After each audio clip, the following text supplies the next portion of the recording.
If you booked me to headline a festival, your festival would be a failure. How many releases does 5302 have in the pipeline now? How's the pot for the Hackintosh build looking? How loud is loud enough for you? We all knew loudness war is over, but not really. Do you ever use the K20 meter mode option inside Bitwig, or do you stick with the default peak/RMS metering? Do you have any piece of software in mind when it comes to audio files metadata editing?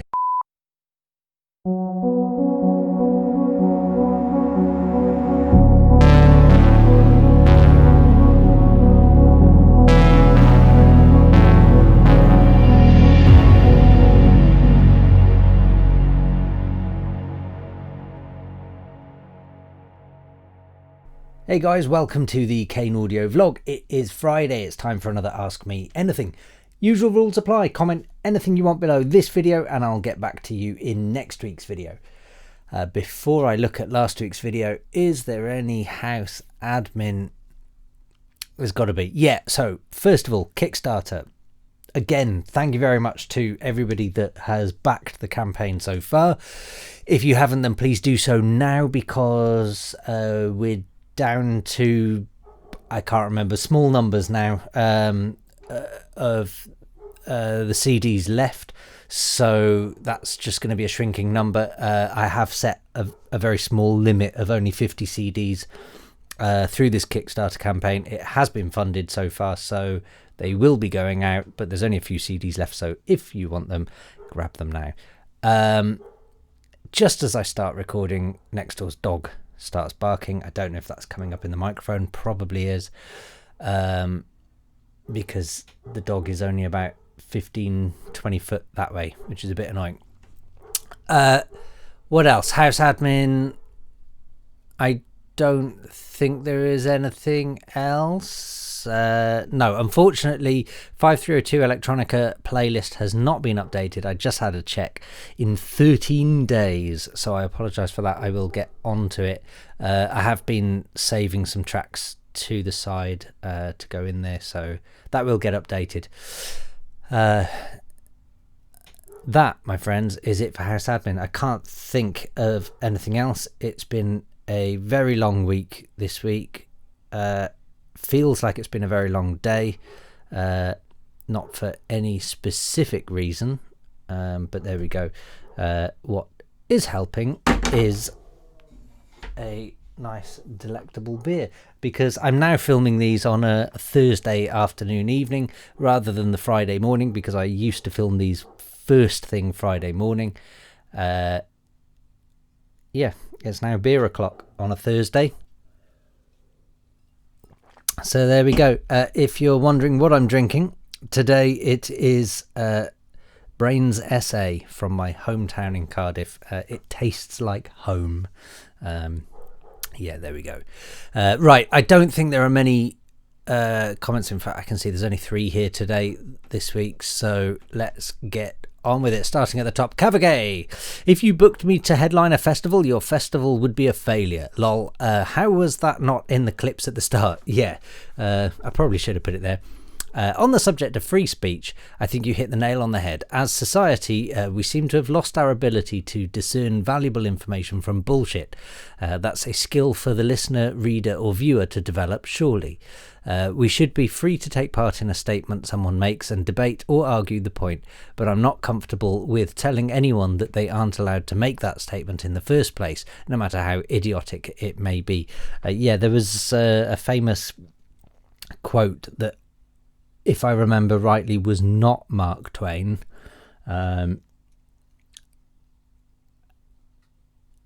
Because Mark Twain gets credited with saying some of the most amazing things ever, and it turns out that a lot of Mark Twain quotes didn't come from Mark Twain. Anyway, somebody famously said, I can't remember what it was now, I will fight to the death for your right to say what you want, but I will fight to the death in calling you an idiot, something like that. I don't know.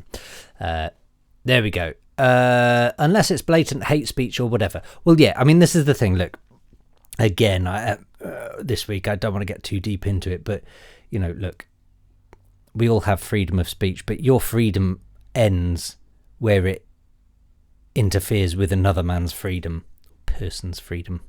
And so when your freedom infringes on someone else's freedom, it's no longer freedom, and in which case that's where we draw the line. So things like blatant hate speech, whatever, that's not, you have no right to that speech, basically. And don't forget, we have in Britain, I don't think we even have freedom of speech. I think it's freedom of expression, which is slightly different. In America, I think you have freedom of speech, and don't forget, freedom of speech is not free of consequences. So say some racist shit, get slapped in the face. There we go. But let's face it, the area around that line is a minefield, and I'd rather not get my legs blown off. So maybe it's just safer to focus on being constructive rather than controversial. Yes, 100%. Let's move on from all of that stuff, I think. Cheers for the room treatment EQ tips. Very useful. Your beginner kit list was an eye-opener. I don't know what I said, but you're welcome. One question. How many releases does 5302 have in the pipeline now? That, my friend, is a grey area. So, officially, 100% dead cert, 1. And that's my album, which is out September 18th. You can pre-order it now on CD via Kickstarter. A link below this video. In fact, you can pre-order it digitally there as well. That's the official thing. However, there is at least 4-5 other EPs that range from about 60% done to 99% done. So that's kind of where we're at, but because the first release isn't out until September, and I know I've mentioned this before, but I'll say it again just in case people are new to the channel or whatever, or new to 5302. Release number 1 is my album, so that is me putting my money where my mouth is and being the first release out there. That's scheduled for September 18th. What I didn't want to do was then I'm aiming for roughly 1 release a month, roughly. I don't mind waiting 2 months. I don't mind maybe having 2 in 1 month. I'd rather not, but roughly 1 a month.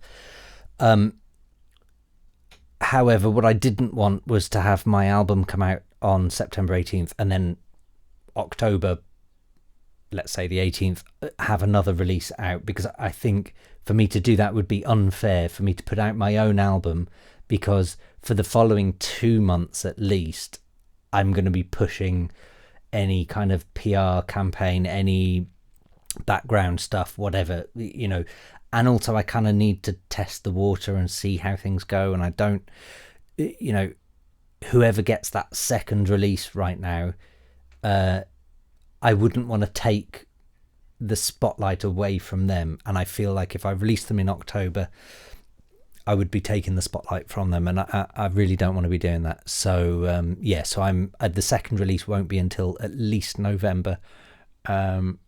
So my point being is I'm not in any real rush to sign everything and get contracts done right now, because we've really got until December. Having said that, there will be a longer run up compared to your average label, I think. Lead-in time is a good 2 or 3 months. So there we go. So like I say, it's kind of a grey area in that I'm talking to the guys on the label almost daily right now, and we're ploughing through stuff, and it's all good, I think. So unless all of a sudden they all turn around and go, oh, by the way, we don't want to release with you anymore, then that's why it's a grey area, because we haven't signed the contracts, but everything is in place and ready. So there we go. Another question: how's the pot for the Hackintosh build looking? Yes, I was checking that earlier on today. We are getting there. You're still planning to buy the same components, so I think I'm going to do another like preemptive video of just double checking the components, because I feel like it's been a while. So I'm speccing out my new studio PC at the moment, and prices seem to be gradually returning to some kind of normality, so you might be able to get more bang for your buck. I'd just assumed that I would be building an Intel rig, but your components list made me check out the AMD alternative, and it's looking like Ryzen, probably 3950X will be my best option. So big thanks for that. It's worth a Patreon sub on its own. Thank you very much. Again, anyone who wants to support this channel and these videos, I do have a Patreon account. There'll be a link below this video. And obviously it's greatly appreciated. And I've kind of already publicly said that at least for now I'm putting that money back into more videos, one of which is building a Hackintosh for the discerning music producer. So I've been looking at the Ryzen chips, having built a couple of PCs. Like my stepson, we built a PC together last year using Ryzen chips, and you know what, they're really rock solid, and they're a fraction of the price of the Intel ones. And I've been blown away by the whole movement of Ryzen, to be honest. They're clearly doing big things, which is great. So there we go. Yeah, so I will hopefully I've got one more video to do for this YouTube channel on building this studio, which is the all-important acoustics one. Unfortunately, mostly because of family reasons, obviously long-time viewers will know that I have a baby in the house. The pandemic and childcare and returning to work and everything's happening at the same time, so it's kind of chaotic at the minute. So my priority at the minute is, in terms of videos, is getting the part 3 done for this building the studio, which is the all-important acoustics. Once I've done that, then top priority is Hackintosh. So yeah, I'm getting there slowly but surely. It's happening. Moving on, there we go. Cheers, have a good weekend. And you, I think that was the last part of your... Yeah, it was, yeah. Silent Warrior. Hi, Dom. A simple question or not. How loud is loud enough for you? We all knew loudness war is over, but not really. SoundCloud have now a mastering service like Lander. I've listened to the examples. They are louder, but not really better. It looks like mastering equals louder. No stereo imaging, just EQ, compression, but mastering is also M/S processing, mid-side processing. This is very sad. Now we can mix more dynamic, but who does mix dynamic? What is your range in LUFS/RMS? RMS I don't look at. LUFS, actually, if I'm totally honest, I kind of don't look at that too much either. They honestly range. I think I did with my album, and I could be talking rubbish here, but I seem to recall around 10, 12 LUFS for the majority of my album. There were one or two that were much more dynamic, and there were one or two that were much less dynamic, for reasons you will find out when you hear them. But generally, it was around that area. So I know that officially speaking is a bit too squashed. I think Spotify aims for around 14 LUDB or LUFS. To my understanding, LUFS and LUDB are pretty much interchangeable. They certainly are when I'm talking, so if I'm wrong, then apologies. But yeah, I think Spotify aim for about 14, might even be 16, or was it 16 on Apple, something like that. Yeah, so for layman's terms, just for people who don't know what we're talking about, the loudness unit reference, basically. So it's the difference between the loudest part of your track and the quietest part of your track on average over a period of time, and it works out roughly how compressed your track is. So one of the reasons I don't tend to look at it too much, which I think is important to not look at the numbers sometimes, because if, for example, you had just a square wave, one note, 3 minutes, you're going to be at what, -3 RMS, which is going to be crazy loud in, well, it'd be 0 LUFS, wouldn't it, if it was just one continuous square wave, I think. If I've got that right, it'd be -3 RMS and 0 LUFS, I think. But the point being is that it's just a square wave, so it can't be quite, you can't, okay, yeah, you could turn the gain down, but that's not, you're not opening up dynamics on a square wave, because it's a square wave. It's full blast nothing, full blast nothing. So I think there's that to bear in mind. So a track that is full of kicks all the way through and has no breakdown, your loudness units are going to be far smaller, because there's less dynamic to play with in the first place.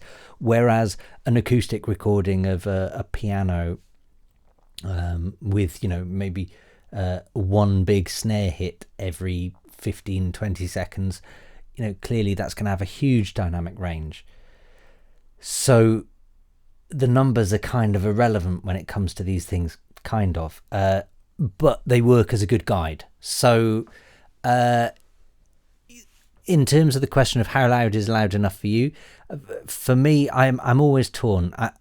I've argued on both sides of the loudness war before, because while I agree that dynamic range is hugely important and we want it when we're listening at home, working in the electronic dance music industry and being a performing artist and DJ,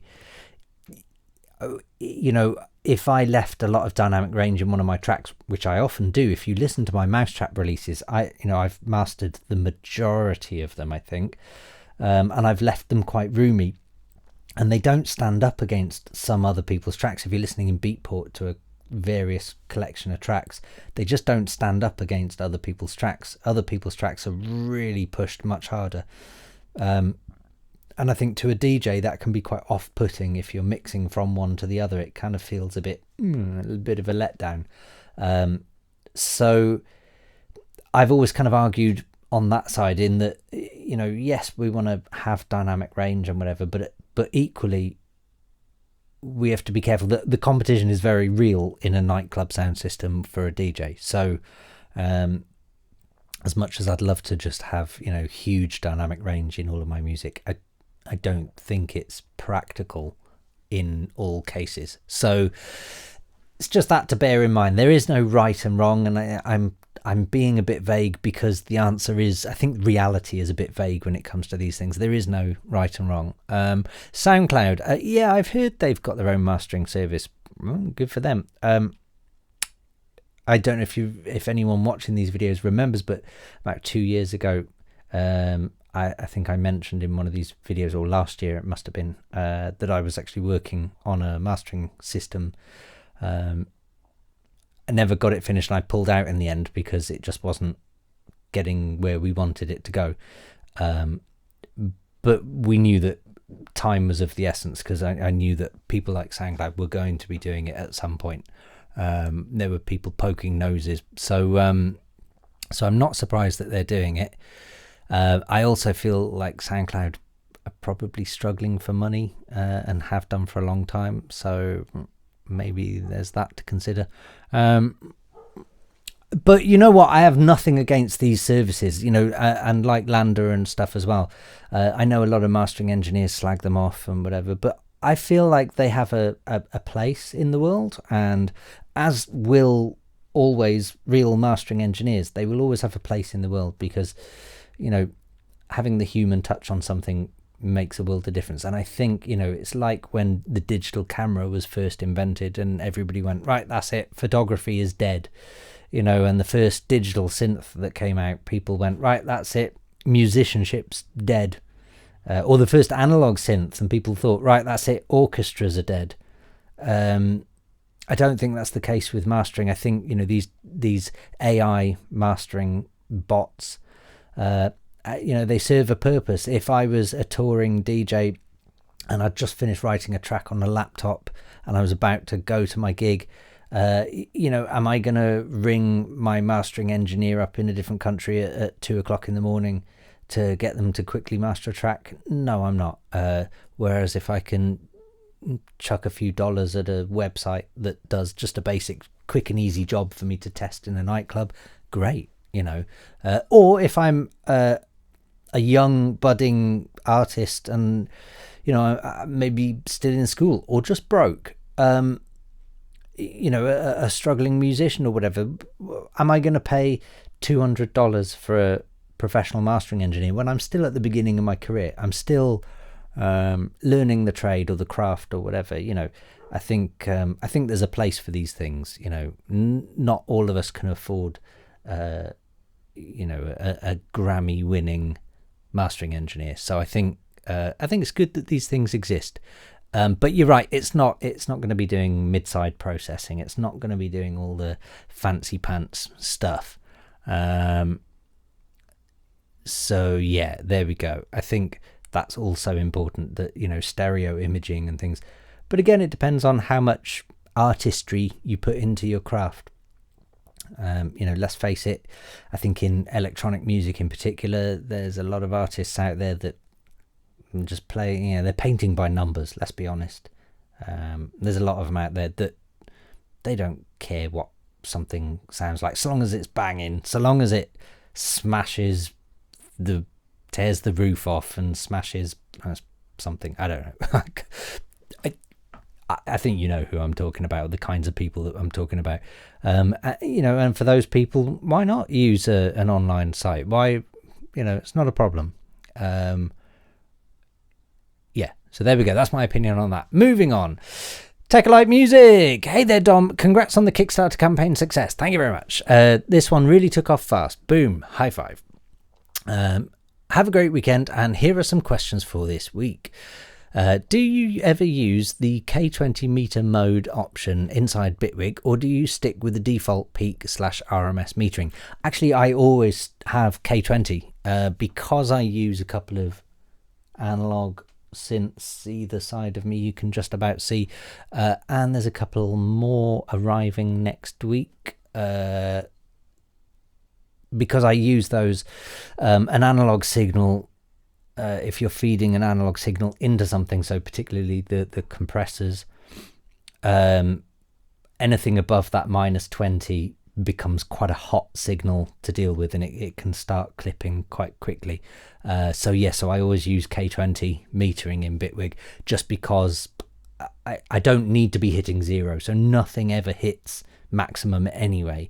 There are no limiters in my Bitwig projects, and hopefully never will be, because I shouldn't need them. So I just stick with K20 on everything, basically.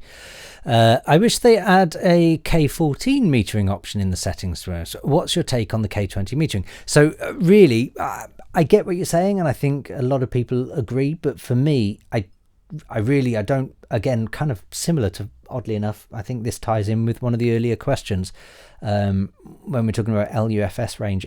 I really don't look at the numbers, to be honest. I honestly couldn't tell you. I know in digital terms, I used to always have my channel gains set to, well, they still set to -10 dB.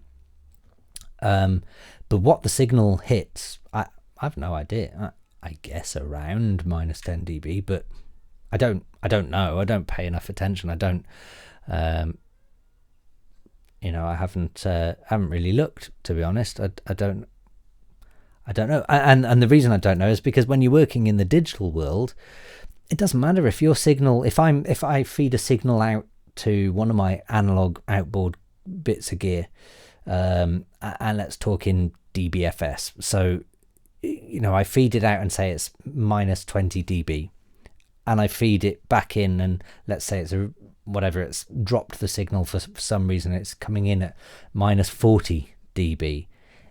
It doesn't matter, because in Bitwig I can just crank the gain up, and it's once it's into the digital system, I'm not really adding any noise or anything, so it's not really a problem. So I really don't look at those numbers, if I'm honest. I know a lot of people do, and I get it, it's fine, but for me, I kind of go with my ears. Is it any good for electronic music, or do you think it's only suitable for pop/rock or other styles? I don't think it's genre specific. It's to do with the reason the K20 metering system was ever invented, to my understanding, is purely so that you weren't sending what they call hot signals into analog gear, because digital stuff is generally louder than analog stuff. If you've got an analog compressor and you're sending it a digital signal and that signal's hitting 0 dB, it's just going to be distorted mess in the analog chain. So you have to bring it down, and it's just about having like a reference point of measurement, because again, in the older days, analog would introduce a bit of noise and digital would introduce a bit of whatever, and a bit of aliasing or something, and so there were issues. So you kind of wanted everything to be somewhat referenced, and that's basically all it was. I don't think it's genre related at all. Another question: do you have any piece of software in mind when it comes to audio files metadata editing, and especially taking care of already rendered full songs? Do you know what? I get rid of metadata. When it comes to DJing, I don't like the metadata being in there, so I actually delete it all. So I use a bit of software called Tagger, Tagr, I think. And you chuck a load of MP3s in there, select all, and I delete track name, delete artist, delete comments, delete artwork, delete everything. And I always have my file names as artist, title, remix, label, key, and I keep my file names as track name in metadata, and that's that, so that when I then load tracks later in Record Box or whatever, it's all there for me, and it's all in order, and I just like it nice and clean, basically. So in terms of metadata editing, I'll use Tagger and I'll delete everything. So that, my friends, is it for this week. I can see the camera's hit 28 minutes, so I've got under 90 or just over 90 seconds now to find your keyword. Thank you very much for listening this far into the whatever this is, podcast AMA, and to get a high five in next week's episode, comment the word